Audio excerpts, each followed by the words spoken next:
Assalomu alaykum hurmatli obunachilar. Biz Yonboshsoy qishlog'ida turibmiz, ya'ni Samarqand viloyatida.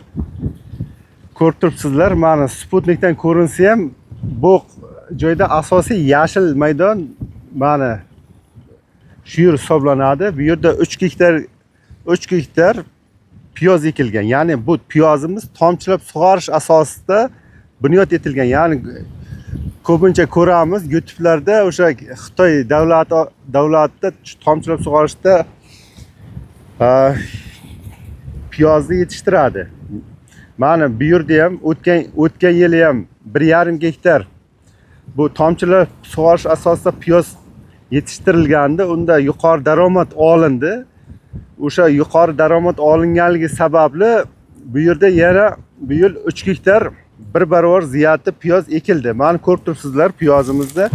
Mana bu yerda tomchilab sug'orish asosida qilingan piyoz mana hozir kunda yaxshi holatda turibdi. Mana dasht hududlardan ham yuqori daromad olsa bo'ladi. Mana piyozlarimizni ko'rib turibsizlar. Bu yerda daraxtlar ekilgan. Bu agar tomchilab sug'orishda piyozni bitta yaxshi afzallik tomonlari bor. Ya'ni suvni tejaydi, oziqalar suv orqali keladi. Ya'ni mana ko'rib turgan o'tlar kam chiqadi.